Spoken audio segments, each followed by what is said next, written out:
I'd like to show you a fascinating and dramatic encounter played in the online Pro Chess League yesterday between Magnus Carlsen and Vidit Gujrathi.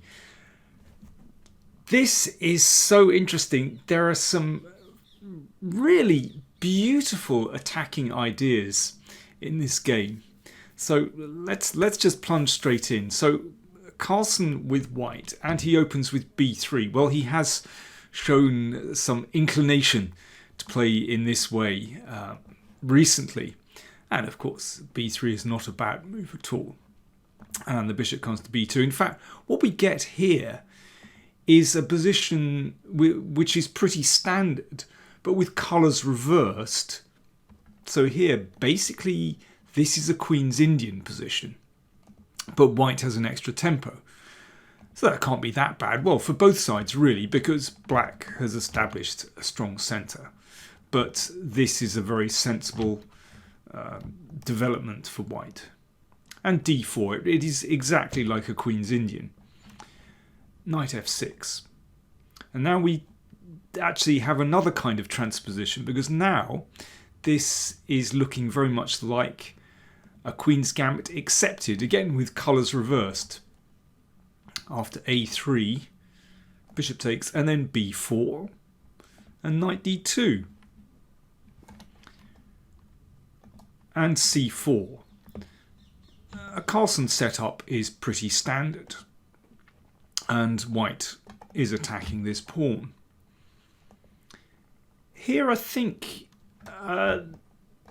this exchange on c4 is a bit too compliant. I think it's better to hold that pawn on d5 and play, for example, queen e7 and bring the rook to d8. You know, I would prefer to keep that central pawn here. But I think exchanging makes life a bit easy for white, actually, after knight takes. And this knight looks at some very important squares in the position. b5, so this is clearly Vidit's idea. He wants to perhaps bring the bishop here, and just to sort out his queenside development, basically. But knight d6 is a very annoying move because it stops the bishop reaching the long diagonal. And it could be that Carlsen will simply snap this bishop off and get the advantage of the two bishops, which is why the bishop came to d7. But just compare white's bishops now with black's bishops. It's obvious that white's bishops are really well placed, just streaking right across the board to black's kingside, and black's bishops look pretty ineffective.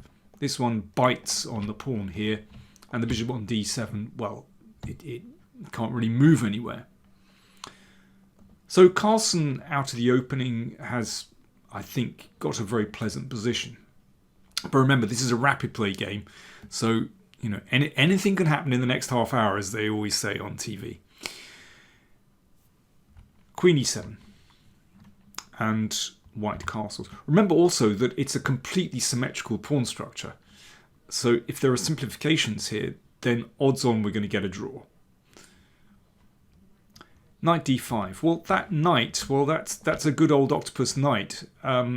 So it controls some very useful squares, particularly c8 in the position. So the knight comes here, and now it is a threat to take that knight. Of course, sorry, just backtracking. Of course, black should not take here because of the discovered attack. So knight d5. So now this is a threat. So the knight dips out. However, it's spun round to a very nice location because it's looking at that c5 square. It's also looking at the kingside as well. So white still has a positional advantage. Again, the bishops are better. White's bishops are better than black's bishops, and that knight could possibly just leap into that nice c5 square. The danger for white here is that black manages to liquidate all the pawns on the queen side and it heads for a draw, but well, at the moment that's difficult to achieve. Rook d8. Yeah, if one attacks straight away, I'm afraid that doesn't get anywhere because of h6, and it achieves nothing. So Carlsen plays rook c1, but absolutely sensible. The rook comes to the middle, or the open c file anyway, and potentially looks at playing knight c5. Bishop e8, so the bishop falls back. It's a little bit passive, but it gets out of the way, and it means that the rooks are connected. So bishop e8, not bad. Queen e2, excellent move. Notice that Carlsen is not rushing into an attack before he does anything else. He brings his rooks to the open files. The queen is in a nice position as well. I mean, white is beautifully coordinated here. And yeah, it's a more pleasant position for white, you could say, just because these bishops are better than these ones. Rook c8, black does the same. h3, a careful move, but a good move. Means that the king has an escape square. And there's no need to rush it for white in this position. Bishop b6. So potentially looking to play a5. Remember, at the moment, black has problems achieving a5 because that pawn can be attacked, is attacked. Knight g3. Yeah, here's an example where a5 would actually work. If white plays knight c5, which is kind of the move that white has been looking to play for some time, then a5 is okay. White can't take here because of the bishop takes knight, and bishop takes, and a takes b4.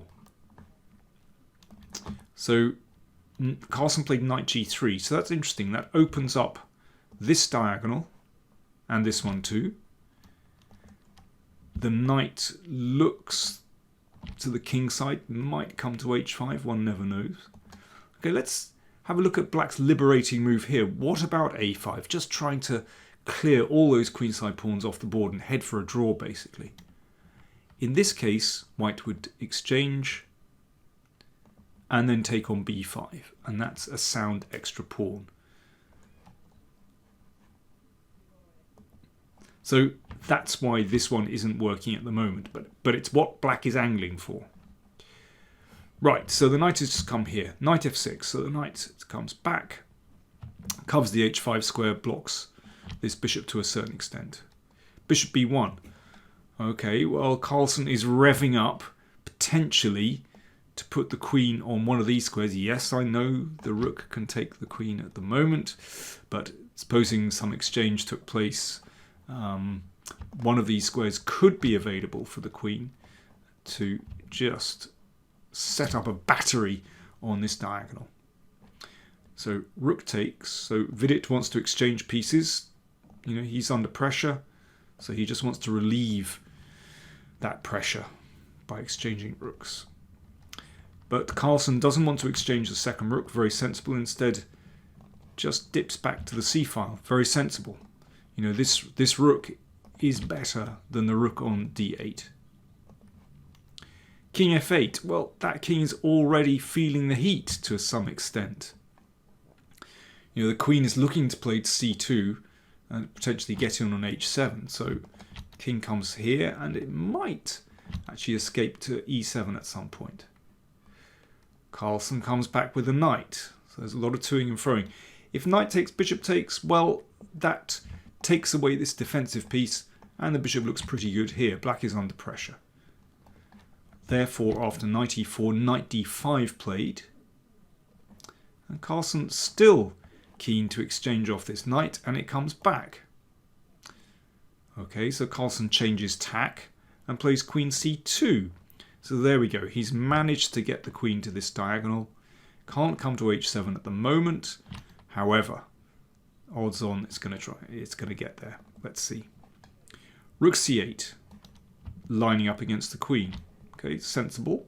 However, knight e4, opening up the bishop's diagonal and looking to take here and get it on h7. So something like this, that's already looking pretty dangerous. You know, black might have to play f5 to block out the queen, but that weakens the king side. somehow black is going to have to compromise here, but it's not easy to see how to compromise. You know, what's the least worst option here, basically. Knight d5 played. Still trying to keep that queen away from h7. Knight c5. And that's really powerful. So the knight threatens to take on a6, but also opens up the diagonal here. So if knight f6, if the knight comes back, then simply knight takes pawn. Better for white. Vidit took on c5. Right. Here is your first question. Time for me to have a drink of lovely tea this morning. And time for you to have a think. So white to play. What is white's best continuation here? There's a few moves that are good for white, but what's the absolute best for white? Cheers.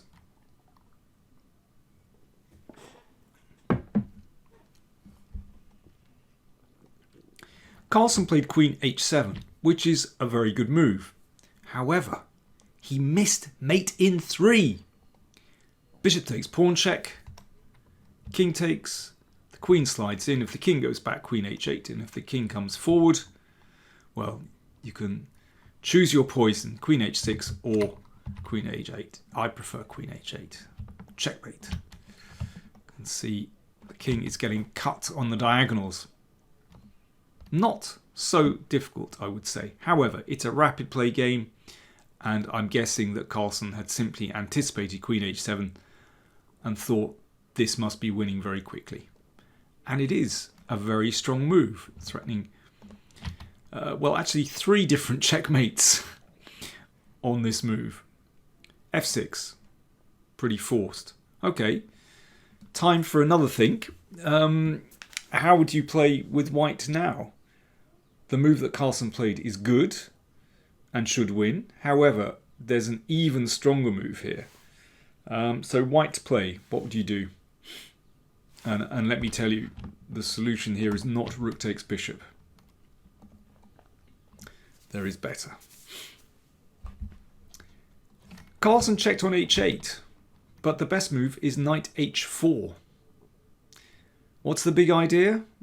Well, if there are a few ideas, but let's just see the basic one. If the bishop retreats here, then queen h8, king f7, bishop g6 mate.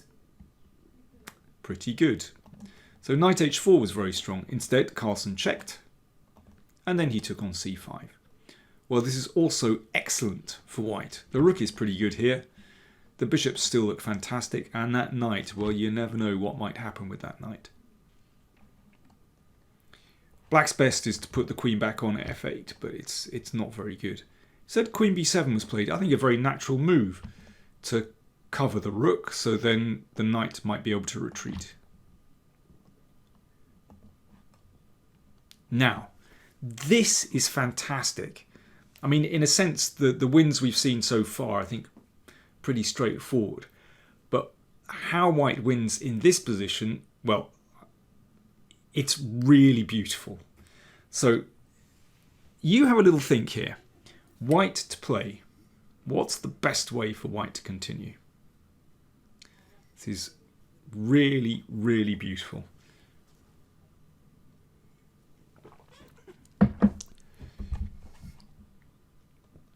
Bishop g6 check. This wasn't played, but let's see why this is so strong. Obviously, if the king comes here, then queen g7.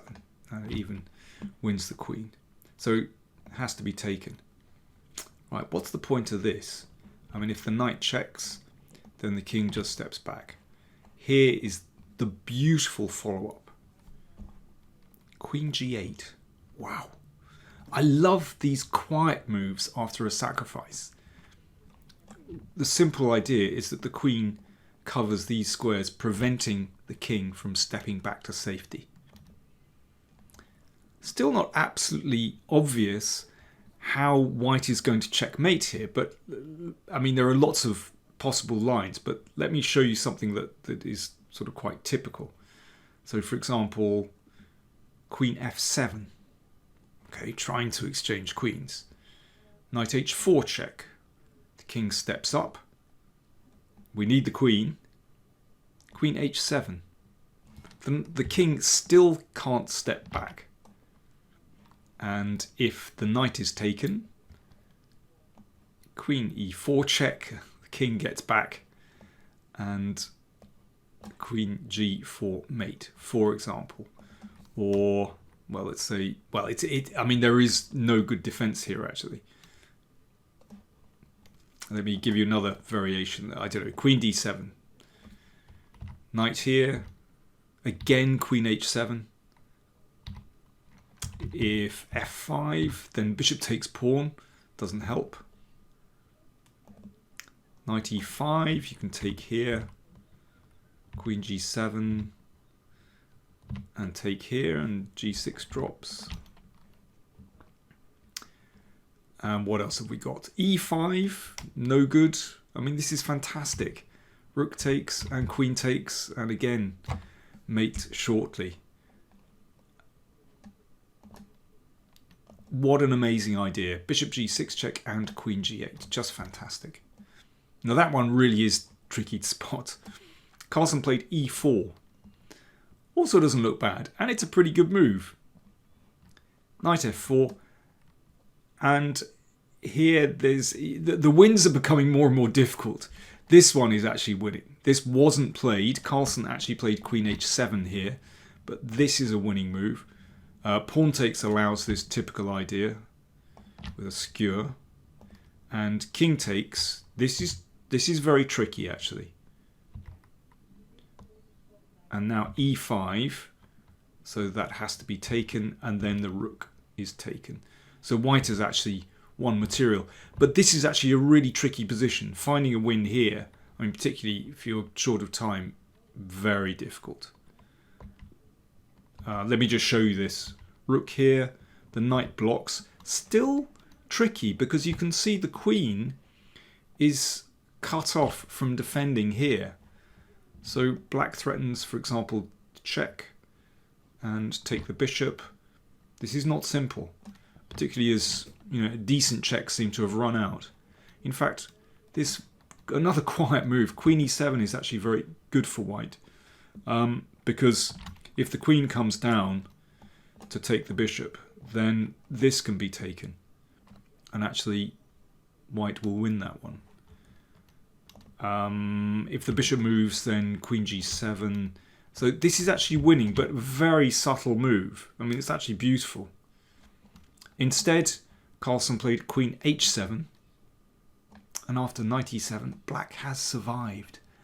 The knight just plugs a few holes here, and it's not possible for white to make progress. It's incredible. I mean, here Carlsen should compromise and do something like knight d4, but it's not easy now with the queen stuck at the other side of the board. Instead, he tried to connect all his forces with knight e5, but to no avail. First glance, it looks pretty good. Is white breaking through here? No, knight h5 actually defends, and black is a piece up. This is how the game continued. The problem is that white's queen is still stuck at the other end of the board. If queen h8, knight g6 actually traps the queen. That's kind of comical. So Carlsen took here, but you can see he's running out of attacking pieces. I mean, he tried his best to create something here, but no. In fact, the king is completely safe in this position. And now black is simply a piece up. And there we go. That is deadly. The bishop emerges finally onto this excellent diagonal, threatening mate. So Carlsen exchanged queens. Of course, this is resignable. He's a piece down for nothing, and Vidit has complete control here. Extra piece. He's in complete control. And now the knight just hops around, takes another pawn. Okay, we may as well, we'll go to the end of this. Why not? But there's really nothing more to say here. And Carlsen finally resigned. I thought it was just fascinating stuff. I love these attacking ideas. Is it extraordinary that Carlsen missed a mate in 3? It happens. It's rapid chess. It's online. These things happen to everybody. What can you say? But I mean, this is not an extraordinary idea. But this really is incredible. I absolutely love that idea. As far as I could see, I mean, I didn't see the round live, but looking at the results, Carlsen seemed to do extremely well in his other games. So yeah, it's not like he's lacking form or anything like that. He's still playing extremely well. Anyway, I hope you enjoyed that. Remember, my course on the anti-Sicilians for black is still on sale just for, I think, about 3 more days. Do check it out. I'll be talking more about that. You'll be sick of it very soon. But I'm really proud of this course. It's had really nice feedback already. So do check that out. I'll put the link in the comments. Thanks for watching.